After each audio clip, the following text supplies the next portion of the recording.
You are listening to Right Opinions on Spreaker. And now our constitutional moment with Susan Snelling of CollegiumBibleInstitute.com, where individuals are being reintroduced to their God and their country. Enjoy. Hi, this is Susan Snelling with your constitutional moment. Virtue was of the utmost importance to the Founding Fathers. Any nation that forgets the importance of virtue will no longer be great.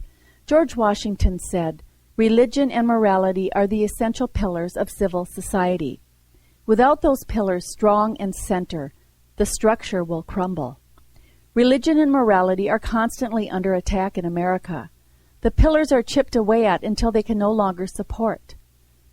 The Founding Fathers did not say that the economy is the supportive system for America, but religion and morality. Yet, so many choose to ignore these pillars and focus almost entirely on the economy. What is a good economy with a morally bankrupt nation? And what makes us think an immoral people will receive the blessings of a sound economy anyway? The famed General Douglas MacArthur noted what follows moral decay. History fails to record a single precedent in which nations subject to moral decay have not passed into political and economic decline. There has been either a spiritual awakening to overcome the moral lapse, or a progressive deterioration leading to ultimate national disaster. A representative republic is only for a moral people. As the pillars of morality and religion become weaker, the country becomes weaker. Lack of virtue in the people, where the economy is first, can lead to a lack of virtue in economic matters and eventually to a downfall as public debt mounts. As Americans accept loss of freedoms for governmental help, the more they risk losing any personal financial security they thought they had. Without freedom as protected by our Constitution, Americans will have nothing. In 1941, British writer Somerset Maugham stated this danger: "If a nation values anything more than freedom, it will lose its freedom. And the irony of it is that if it is comfort or money that it values more, it will lose that too." Samuel Adams saw placing money over virtue as the most serious threat to our republic, and that the best patriot does what he or she can to restrain this evil. I am afraid the cry of too many is, get money still, and let virtue follow if she will. The inordinate love of gain will make a shameful alteration in the character of those who have heretofore sacrificed every enjoyment to the love of their country. He is the best patriot who stems the torrent of vice, because that is the most destructive enemy of his country. Again, Samuel Adams was more concerned about unchecked vice in America than what could come from all of our other. He says, "We shall succeed if we are virtuous. I am infinitely more apprehensive of the contagion of vice than the power of all other enemies. It is the disgrace of human nature that in most countries the people are so debauched as to be utterly unable to defend or enjoy their liberty." What will future generations say about this time in America? That the people fell for hope and change and got in exchange of freedom for serfdom? They placed promises of personal security over virtue, over personal accountability, and their hope turned to despair, and the change is one that is far removed from the America we have known and loved. Remember the words of Sir Edmund Gibbons, a famed author who lived during the time of the Founding Fathers and wrote The History of the Rise and Fall of the Roman Empire. In the end, more than they wanted freedom, they wanted security. They wanted a comfortable life, and they lost it all: security, comfort, and freedom. When the freedom they wished for was freedom from responsibility, then Athens ceased to be free. America has to take a strong stance on moral issues in order to abate decay. The economy will get us only so far. If we place the economy above morality and religion, we have a nation that sits on shifting sand and a house of cards that eventually collapses in on itself. It's not the economy, but it is the virtue of the people and their ability to select moral leaders to represent them. And that is your constitutional moment. Oh, she's so good. I'm just so excited about those. I hope you enjoy them as much as we do. Now, what we've got here for you for just a few minutes, 3 minutes and 44 seconds, is some Ronald Reagan. And it's just time to hear some good old common sense from our friend Ronald Reagan. And listen to this.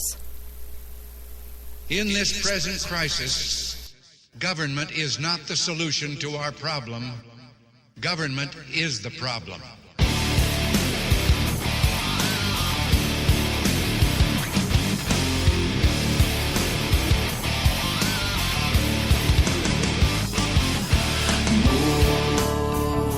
Stars and stripes. A revolution needs a war, and this war needs a revolutionary prize for your rights. The Constitution speaks of speech that's free. Open your mouth from sea to shining sea. So will the real Americans please stand up? No more hiding your face in the sand.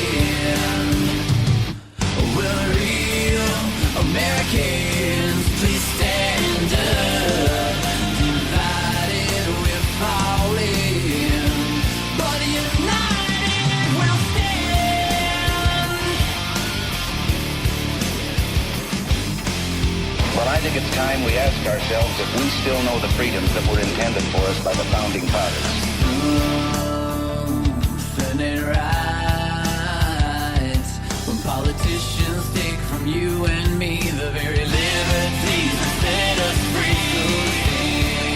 Stand up and fight for this democracy is you and me. We're the founders, saddle up, let's ride. Now will the real Americans please stand up?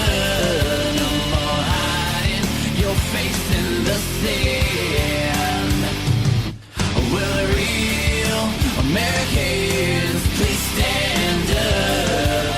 Divided we're falling, but united we'll stand up, stand strong, stand tall, and we'll keep these walls from falling. Stand up, stand strong, stand tall, and we'll keep these walls from falling. Our natural unalienable rights are now considered to be a dispensation of government. And freedom has never been so fragile, so close to slipping from our grasp as it is at this moment. What it is ain't exactly unclear. Politicians with our lives in their hands, telling you and me which way we should stand. I think it's time we stop. Hey, what's that sound? Everybody look at what's going. Stop. Hey, what's that sound? Everybody look at what's going.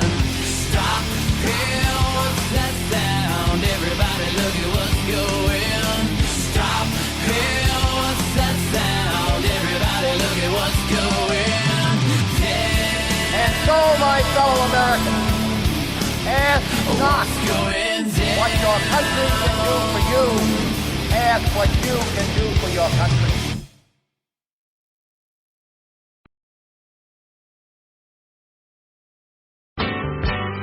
You can't hide your lying eyes, and your smile is in disguise.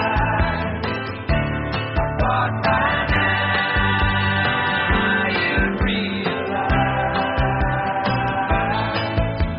there ain't no way to hide your lying eyes. There ain't no way to hide your lying eyes. Honey, you can't hide your lying eyes.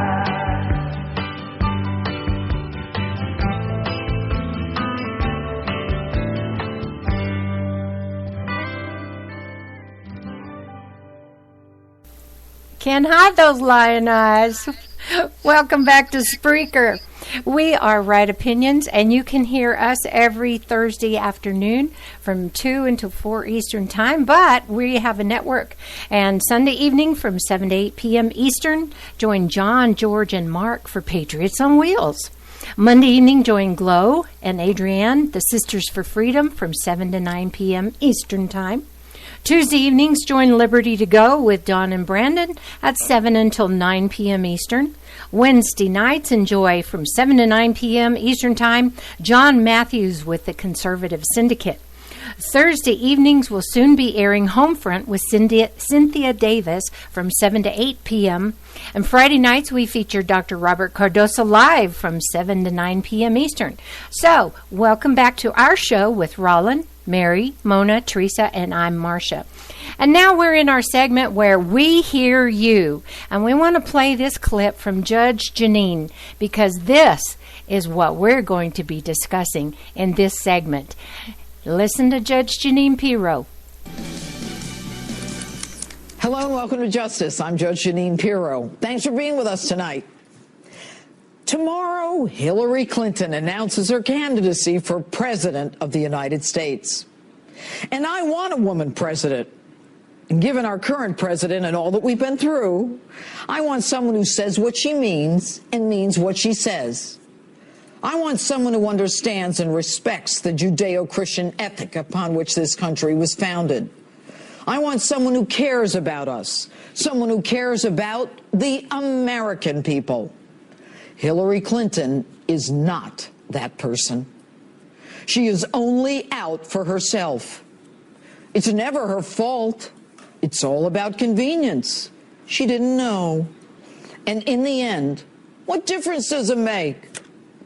If you think that Hillary Clinton, the self-described champion of women and children, cares about you, your kids, or anyone else for that matter, you are sorely mistaken. And if you care about children, you don't gloat and you don't laugh about a 41-year-old pedophile charged with first-degree rape of a 12-year-old sixth grader. Take a listen to lawyer Hillary, still with her Arkansas twang, on recently unearthed audio tapes from the mid-'80s talking about the very rapist she represented in 1975, laughing about the fact that her client actually passed a lie detector. I had this polygraph, which he passed, which forever destroyed my faith in polygraphs. Really funny when a pedophile beats a polygraph, isn't it? And Hillary, he destroyed your faith in polygraphs? As in, you knew he was guilty but still passed? And by the way, didn't you just violate the attorney-client privilege? But you're so proud of yourself, you gloat on tape that if you can get a particular expert interested in the case, he'll testify so that it comes out just the way you want it to come out. And when you get that expert ready to testify the way you want, you go to the prosecutor and tell him this. Well, this guy's ready to come from New York that this miscarriage of justice. You're laughing because you know it's not a miscarriage of justice, aren't you? But Hillary, that's not all. You go for the kill. You decide to smear and attack the credibility of a helpless 12-year-old raped by two men. So beaten, so damaged, she ended up in the hospital with her mother at 4 a.m., never able to have children. So damaged, she suffered decades of depression.